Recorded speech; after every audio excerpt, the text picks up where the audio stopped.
This episode is brought to you by Walmart. New beauty is in bloom at Walmart, and it's all about springtime radiance. From Drybar, Tula Skincare, and hundreds more available online, Walmart has the premium brands you want and this season's on-trend products for flawless, glossy hair and hydrated skin. Big name beauty brands? Check. The things you love? Check. Find trending spring beauty and all you need to look and feel gorgeous at Walmart, on app and online. Are your ulcerative colitis symptoms proving difficult to manage? Tremfya guselkumab can help you manage the cycle of UC symptoms. At 1 year, many patients taking Tremfya achieved clinical remission, and some patients also achieved endoscopic remission. Individual results may vary. Tremfya is a prescription medicine used to treat adults with moderately to severely active ulcerative colitis. Serious allergic reactions and increased risk of infections may occur.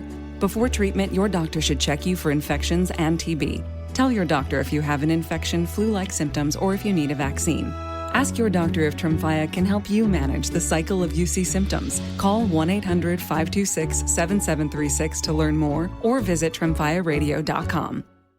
I was never really a runner. The way I see running is a gift, especially when you have stage 4 cancer. I'm Anne. I'm running the Boston Marathon, presented by Bank of America. I run for Dana-Farber Cancer Institute to give people like me a chance to thrive in life, even with cancer. Join Bank of America in helping Anne's cause. Give if you can at BofA.com/supportAnne. What would you like the power to do? References to charitable organizations is not an endorsement by Bank of America Corporation. Copyright 2025. This episode is brought to you by Indeed. When your computer breaks, you don't wait for it to magically start working again. You fix the problem. So why wait to hire the people your company desperately needs? Use Indeed's sponsored jobs to hire top talent fast. And even better, you only pay for results. There's no need to wait. Speed up your hiring with a $75 sponsored job credit at Indeed.com/podcast. Terms and conditions apply.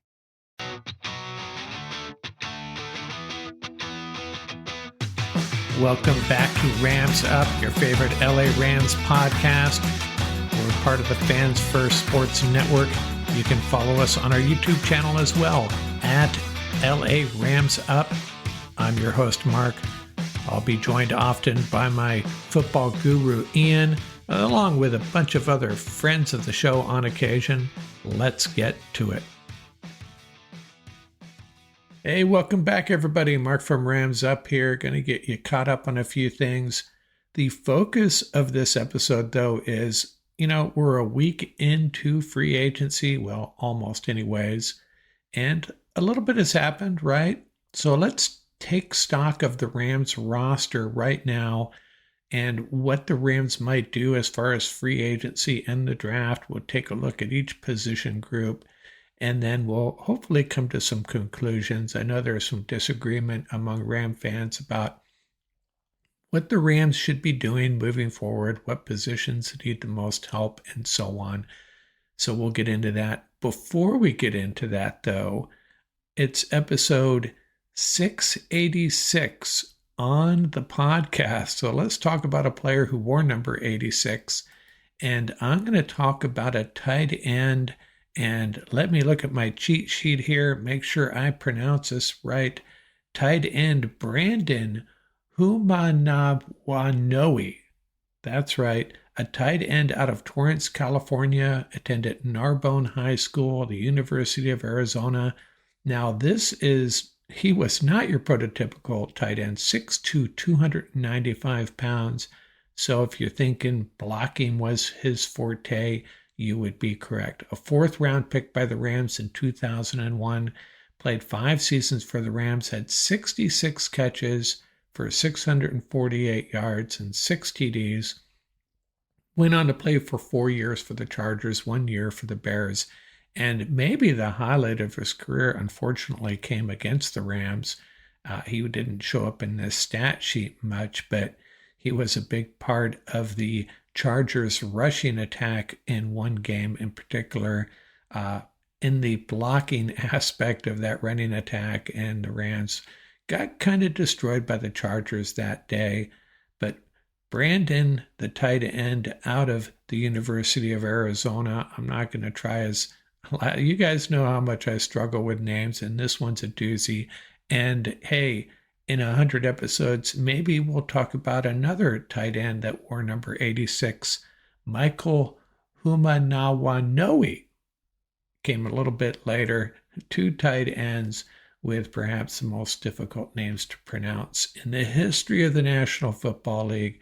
Both played for the Rams, both drafted by the Rams, and had moments with the Rams.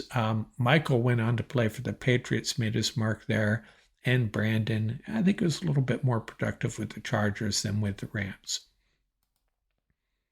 So let's rehash the Rams signings so far. They brought in Davante Adams, obviously, and Poona Ford, re-signed Jimmy G, and brought Coleman Shelton back.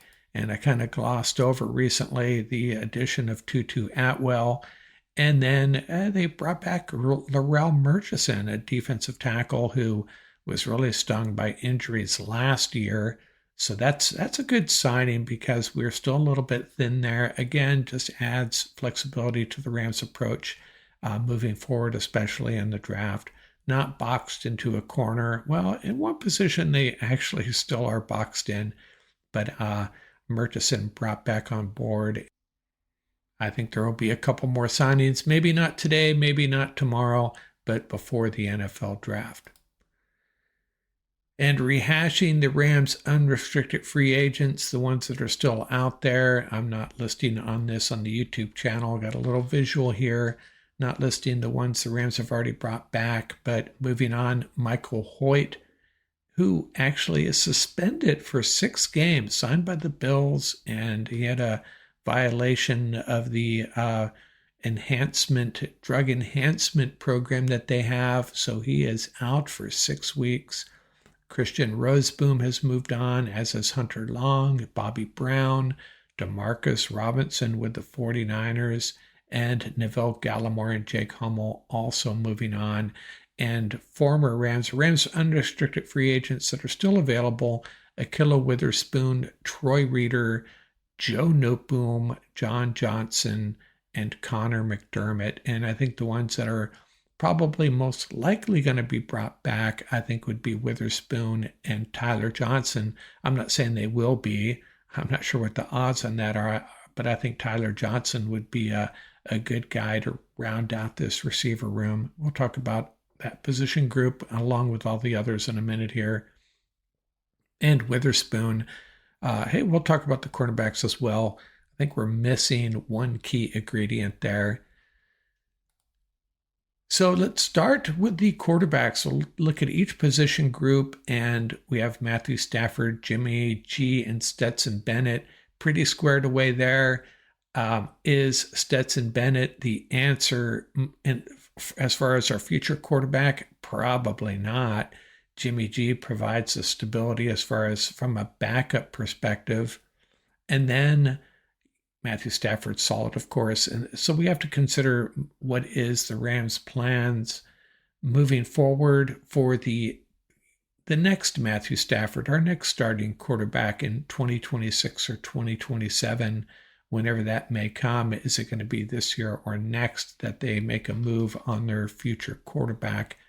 And that remains to be seen. Better crop next year.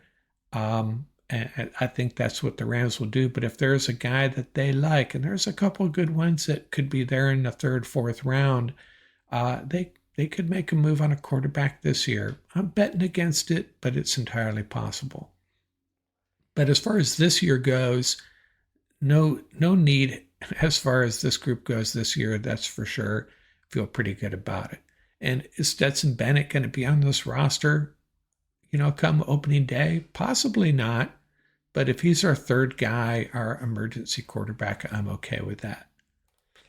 The running back room, Kyren Williams, Blake Corum, and Cody Schrader. That's it right now. Now, Ronnie Rivers was a restricted free agent.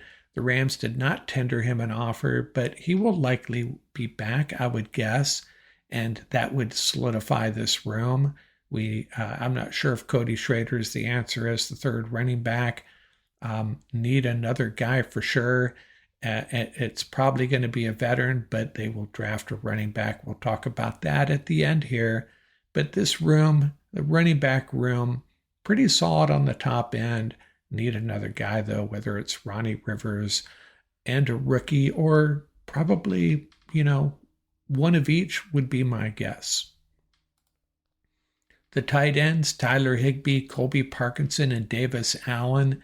I think we need a fourth one, right? And it's even more important because we're just not confident about the health of Tyler Higbee moving forward, right? If he goes down, we could be in really big trouble. So we'll address at the end here what the Rams need to do as far as our tight ends go. Wide receivers, pretty talented on the top end. Puka Nacua and Devontae Adams. Tutu Atwell, he's brought back as the presumed number 3 guy, but don't count out Jordan Whittington. We've seen him, just enough of him, I think, to realize he's going to be a guy that gets some snaps and contributes. Just a matter of how much. Hopefully he's not a guy that just gets shelled for another season. I think he's going to contribute in some fashion on the offense, as well as special teams, of course. And Xavier Smith, kind of the same deal, more of a specialist, special teams guy. Rams have some work to do here, though. Going to have to add a wide receiver or 2. And let's see, the offensive line. We've talked about this a couple of times, and with the addition of Coleman Shelton, we should be in good shape here on the interior. Now on the graphic here, if you're watching on the YouTube channel, still listing Bo Limmer as a starter. That's only fair to him, I think. Pretty solid across the front there. Lyric Jackson, Steve Avila, Bo Limmer, Kevin Dotson, and Rob Havenstein. And as Sean McVay said, even before signing Shelton, really likes the guards here. Justin Dedich, Dylan McMahon, and Shelton now. I'm not sure about the depth as far as the tackle positions go. Warren McClendon, AJ Akuri, and KT Leviston. And I thought they would address depth at tackle before they would do so on the interior. So I think they need to add a guy here, unless they feel really good about McClendon and Leviston. But I don't know how they could, based on what we've seen, especially with Leviston. McClendon did get some opportunities. I think he played okay, but how good would we feel about him sliding in for a Lyric Jackson or Rob Havenstein? Not so sure about that. Hey, and maybe he'll prove me wrong. Special teams, pretty well set there. Ethan Evans, Joshua Carty, and Alex Ward. I got a picture of Alex Ward here from his Central Florida days. I couldn't find one of an action photo of Alex Ward in a Rams uniform. He's pretty solid, though. Don't talk about him enough. And, we also have some returners in the house, Xavier Smith and Jordan Whittington, and maybe even Blake Corum. The defensive line, the addition of Poona Ford and bringing back Laurel Murchison really makes me feel so much better about this unit. Pretty solid up front. The starters, Braden Fisk, Poona Ford, and Kobe Turner, pretty dang good. And you're rotating Murchison, Davis, and Deshaun Johnson in. Deshaun, more of a 5 technique, has some limitations, but when he's had his chances, he has played pretty well, especially recently at the end of last season. So do they need to add a body here? Maybe for depth, in the draft, more likely than free agency. And then the edge outside linebacker group, Michael Hoyt has moved on. Jared Verse and Byron Young are the starters, obviously. Brennan Jackson, Nick Hampton, and Keir Thomas can all contribute, have all played well. Shouldn't really say that about Brennan Jackson yet. We're holding out hope he can. He only had 47 snaps last season, and most of those came in that Week 18 game against the Seahawks. Nick Hampton and Keir Thomas have both shown flashes. And I've gone back and forth on this. Do the Rams need to add a veteran? Well, probably not. Do they need to draft an edge rusher? I don't think they necessarily have to. One or the other, I think, though, they'll add an edge rusher to complement this group because, I don't know, maybe it's a little thin after Verse and Young. These guys will likely be able to contribute, Jackson, Hampton, and Thomas, but they're not going to be the types of guys that, strike fear into the heart of offensive lines, I'm afraid. It's time for basketball, and Uber Eats is dropping deals on game day favorites to keep you locked in on the action. Like when you're craving a buzzer beater, but also buffalo wings. Or when an upset makes you want to ugly cry into a pizza. And right now, Uber Eats has game day deals from McDonald's, Popeyes, Pizza Hut, Wendy's, and hundreds more local favorites. So you can keep your eyes on the ball and your hands on a hamburger. Order now, only on Uber Eats. Product availability varies by region. See app for details. This episode is brought to you by Coffee Mate. After watching this season of the HBO's original series, The White Lotus, this is the tropical getaway I needed. One more pina colada, please. Hey, you're not on mute. Oh, I thought I was in paradise. Turns out it was my Coffee Mate. Coffee Mate Pina Colada and Thai iced coffee flavored creamers. Inspired by the newest season of HBO's original series, The White Lotus. For the love of coffee. Try now. Good night, itchy eyes. Good night, sudden sneeze. Good night to your symptoms of allergies. Xyzal is the allergy medicine you take before bed. It provides powerful relief while you rest your head. Not just all night, but all the next day. Xyzal keeps working, keeping allergies at bay. And without those annoying symptoms disturbing your rest, you can wake up the next morning feeling your absolute best. Remember, be wise all. Take Xyzal. At night.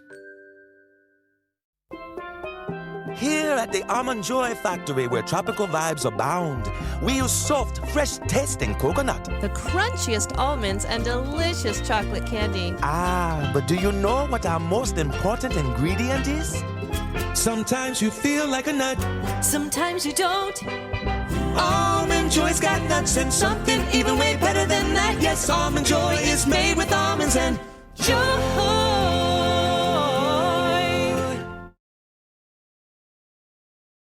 Inside linebackers, and this is where it's the thinnest of all, Omar Speights and Elias Neal.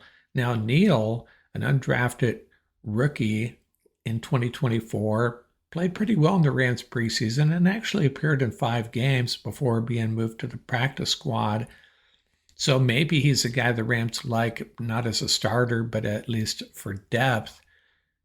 And, Ram fans have said they're not going to draft an inside linebacker in the first round. Well, we'll talk about that in a minute when we get to our final assessment of what the Rams need to do roster-wise. But this group is probably the most alarming at this point, with Jake Hummel, Christian Roseboom moving on. Troy Reeder still out there, but I don't think he's the answer. Probably all agree on that, unless he comes back as a backup. But need some work here. And there's some free agents on the market. We talked about that last episode who could be brought in. Kaiser, White, guys like that. Let's talk about this cornerback group. A lot of guys here, a lot of good players. Darius Williams, Kobe Durant, Emmanuel Forbes, Darion Kendrick, Sean Jolly, Charles Woods, Josh Wallace. What is missing here, though? A difference maker, in my opinion. And, even if we bring back Ahkello Witherspoon, he'd probably immediately become our best cornerback. I mean, actually, for sure he would be.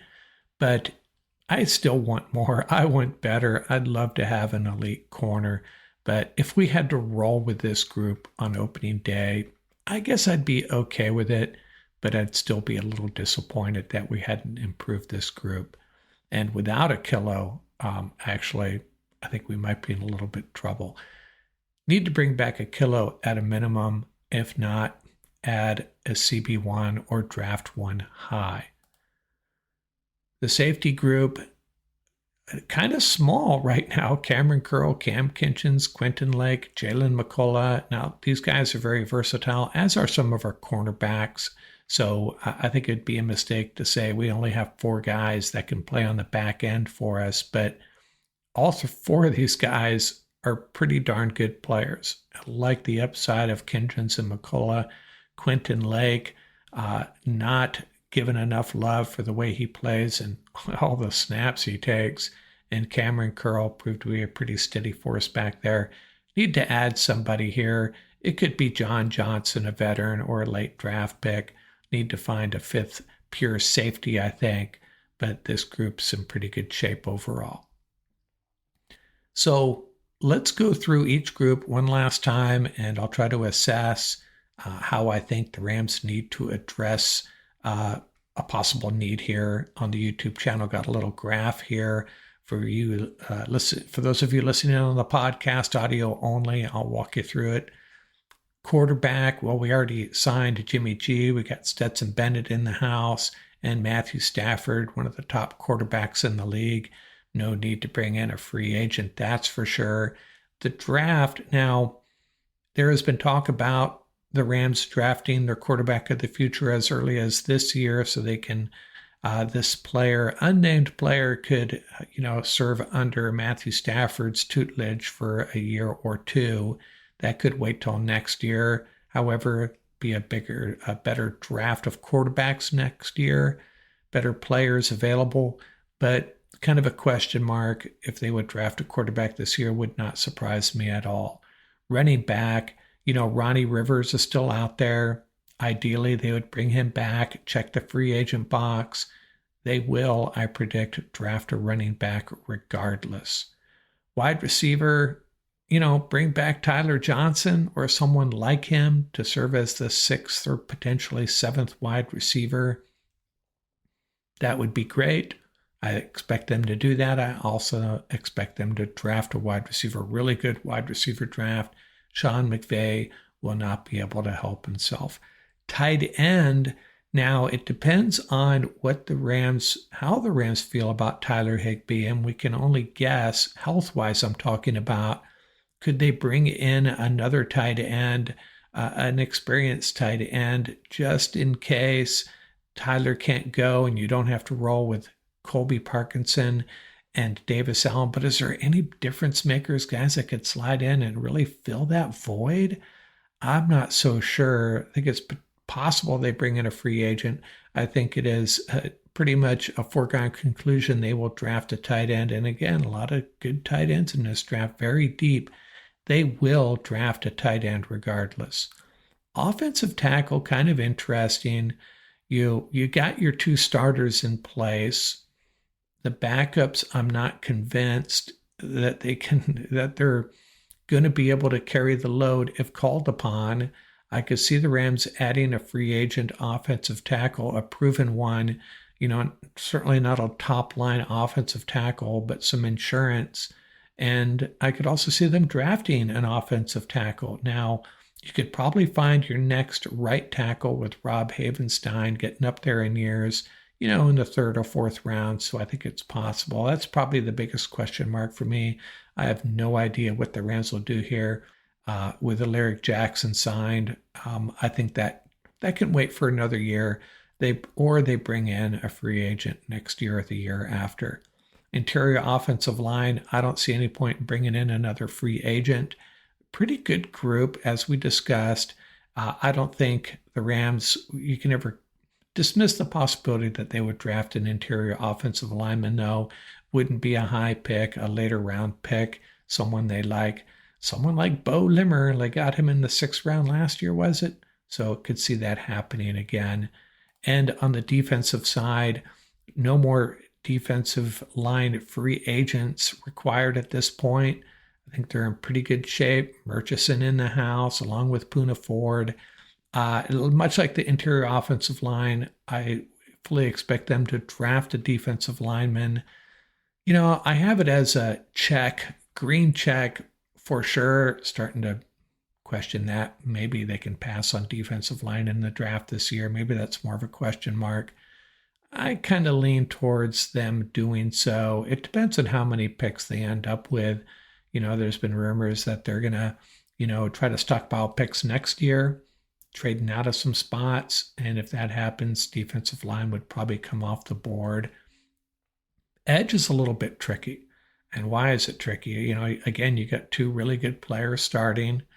The depth is there, but nothing to get overly excited about. Competent guys, for sure. But, Byron Young playing on his rookie contract, got to think about the next edge rusher. I could see them bringing in a free agent. I could see them drafting an edge rusher. I just don't think it's a big priority this year. But, man, I don't even want to say, don't even want to consider the possibility that you're all thinking in your head that would lead us to needing an edge rusher in the middle of the season. Don't like to talk about injuries, but that's such an important position. Maybe they bring in a free agent. Maybe they draft an edge rusher high. And in past years, as you remember, the Daniel Hardy, Chris Garrett's of the world, the Rams do like to draft edge rushers late, but most of them have not worked out. Now, inside linebacker, pretty easy here. They need to sign a free agent and they need to draft one. Now, the problem with drafting one, people poo-pooing the idea of drafting an inside linebacker in the first round. I am not against it. I know they don't emphasize that position, but they don't have any linebackers.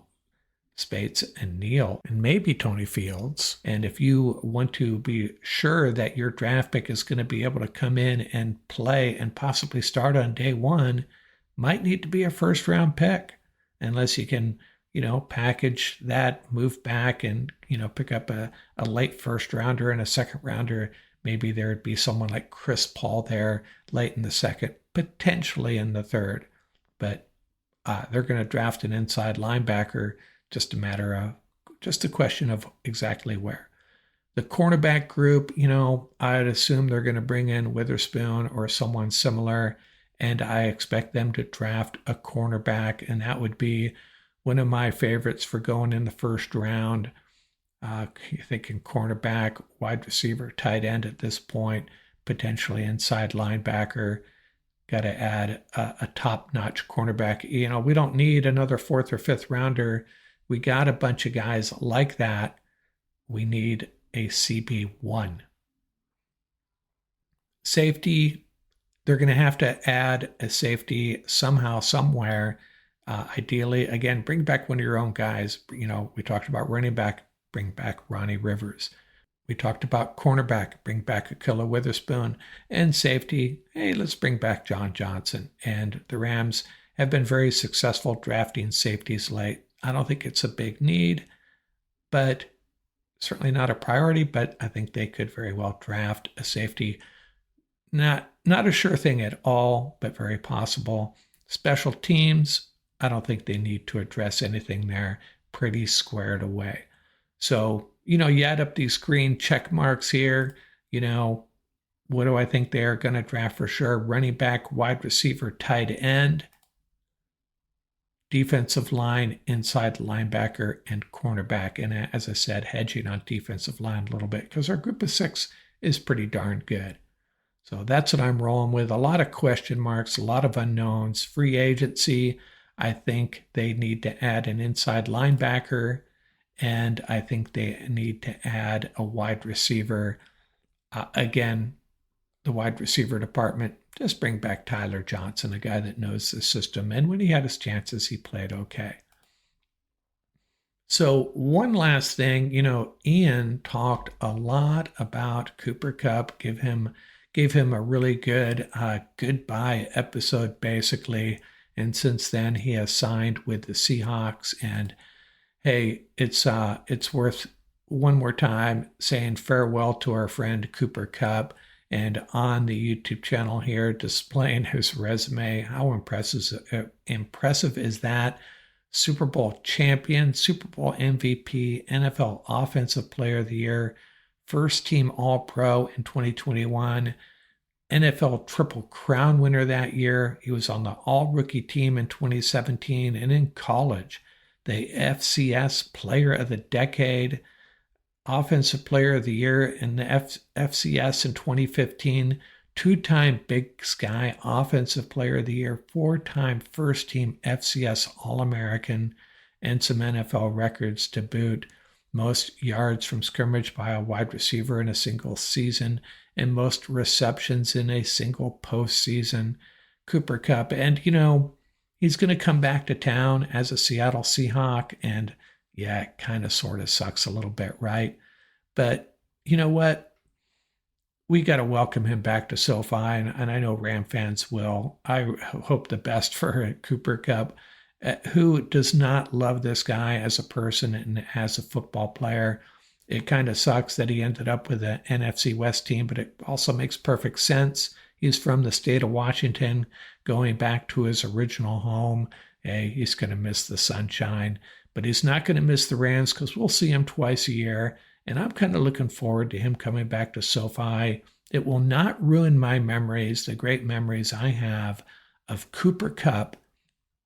So many big-time catches, that big play against the Bucs, that catch against the 49ers, oh man, in the NFC Championship game, and just what a great player. I'm kind of at a loss of words, to be honest with you.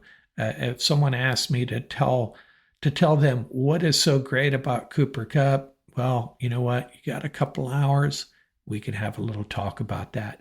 Cooper Kupp, and as Ian said, he's on his Mount Rushmore of Rams wide receivers, and that's no small feat. Isaac Bruce, Torrey Holt, Cooper Kupp, and then take your pick, Henry Ellard, Elroy Crazy Legs Hirsch, Tom Fears. Let them fight it out for the fourth spot.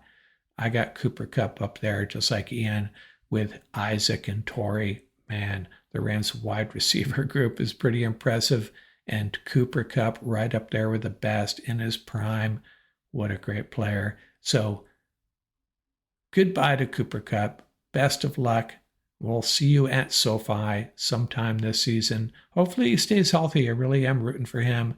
I'd love for him to kind of prove the Rams wrong, that he still had it.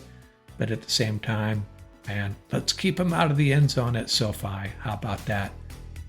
That's all for now. Out here from Rams Up. Hey, it's Bill Simmons from the Bill Simmons Podcast here to tell you about Michelob Ultra Courtside. It's getting fans closer to the NBA with a chance to win prizes like courtside seats, a trip to All-Star Weekend, and much more. Check it out at MichelobUltra.com/courtside. Michelob Ultra Superior Access, Courtside 24-25 sweepstakes, no purchase necessary. Open to U.S. residents 21 and up. Begins on October 1st, 2024, ends July 1st, 2025. Multiple entry periods. Visit MichelobUltra.com/courtside for free entry deadlines, and official rules. Message and data rates may apply. Void where prohibited.